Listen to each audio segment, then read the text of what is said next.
Super Bowl champion Willie McGinest, NBC Sports Radio. Listen for Willie on NBC Sports Radio, the 24/7 live sports talk network, which you can listen to at NBCSportsRadio.com. All right, Willie, welcome back to the show. And, of course, last night, a late night for the Eagles fans, but a happy night. They go to 6-1, and 7 weeks in, what do we think we know about this Philadelphia Eagles team now?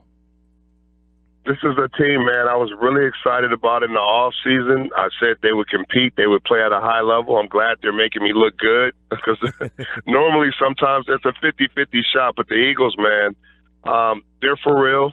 They've proven they're for real.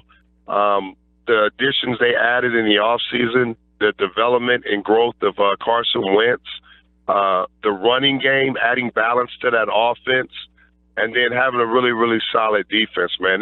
This team is for real, and they're putting it together, and they've proven to be one of the best teams in the league. Now, I know last night was bittersweet. In fact, Doug Peterson said it afterwards because of injuries to guys like Jason Peters and Hicks, and they've already had a bunch of guys go down. What is it like when you're on a team that's rolling and you lose a guy to injury like that? I know it's that next man up mentality, but hey, sometimes when they just all start dropping like flies like that, it's got to be tough. But how do you guys do it?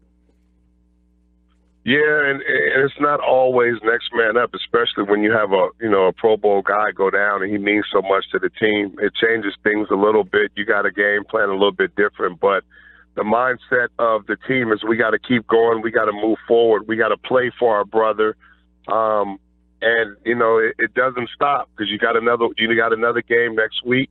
Everything continues. So it's sad and it hurts that you lose one of your brothers. But the next guy coming in, he's got to compete. He can't be the weak link, and he's got to get ready to play. And everybody should be prepared. It's the NFL. You should be prepared if if something happens to the guy in front of you. But the mindset for the team, man, is they can't slow down. They got to keep going. We're talking with three-time Super Bowl champion Willie McGinest of NBC Sports Radio.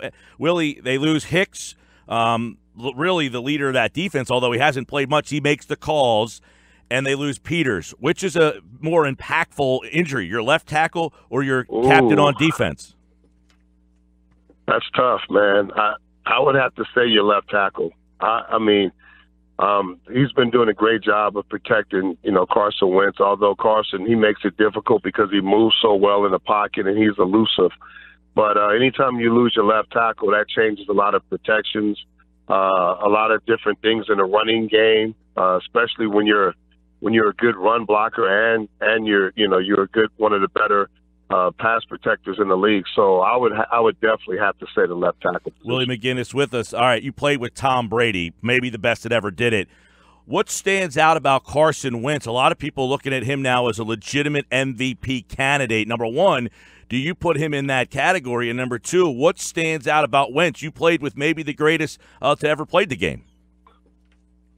Well, I would say it's a little too early for MVP unless they was giving it away in 2 weeks. Then he would have a shot at it. But he's on the track. He's definitely on track to for that to be in the conversation a little bit later, the MVP. And I'm sure he's not even thinking about that. He just wants to concentrate on winning that division and getting in the playoffs. Those things come first. I'm excited about what I've seen, his growth. Just his confidence, the way he moves around in the pocket, his energy. When you have guys talk on your team, the way they talk and how excited they are to play with him, how he gives them energy. He's the spark plug. Not only quarterback, he has that it about him. And not all quarterbacks, when you look at him or you talk to him or you see him play, they don't really have that glow. He has it. And his playmaking ability, man, his touch on the deep ball has gotten so much better. Guys are catching the ball for him this year. And you could just tell, man, you could just tell his energy is sparking that offense as well as his play. Well, I'm talking to Willie McGinest, so I want to talk about defense, man. This guy was a sack artist, and I want to get your take on this Eagles defensive line last night and just throughout the course of the year. They come at you in droves. They kept highlighting on the broadcast about the rotation and the snap. You got Graham, you got Long, you've got Cox, you got Jernigan, you've got Barnett had 2 sacks, 3 tackles for loss last night. Being a guy who got to the quarterback with regularity, most career postseason sacks, 16 of them, you got to like what you see from the Eagles front. I love it, man. They've always been a difficult front to deal with. Fletcher Cox starting with him, man. I don't even know how guys block him. And when you got multiple guys making plays and getting and doing things, it's hard. It's hard to double team one guy. So if they decide they're going to double team him, that frees up everybody else to get those one-on-ones. So I picked Barnett to be the defensive rookie of the year. Hopefully he keeps sacking quarterbacks so he can make me look good. And Long is another veteran guy. There's a lot of talent. And when you can rotate guys and keep guys fresh and not give the offensive lines a break, that's special to have depth in that position. And when you have depth, man, you can go a long way because you wear teams down, you wear offensive lines down. And at some point, when you're up and you know you get the pass rush and you keep those fresh legs in there, it makes a huge difference. Willie, we'll leave you with this. The Eagles have beaten the Redskins twice, so they're 2.5 up, but really insurmountable for Washington after getting beat twice. Dallas, they play them twice late in the season. At this stage of the year, I know the records say otherwise, but who do you like better, Dallas or Philly?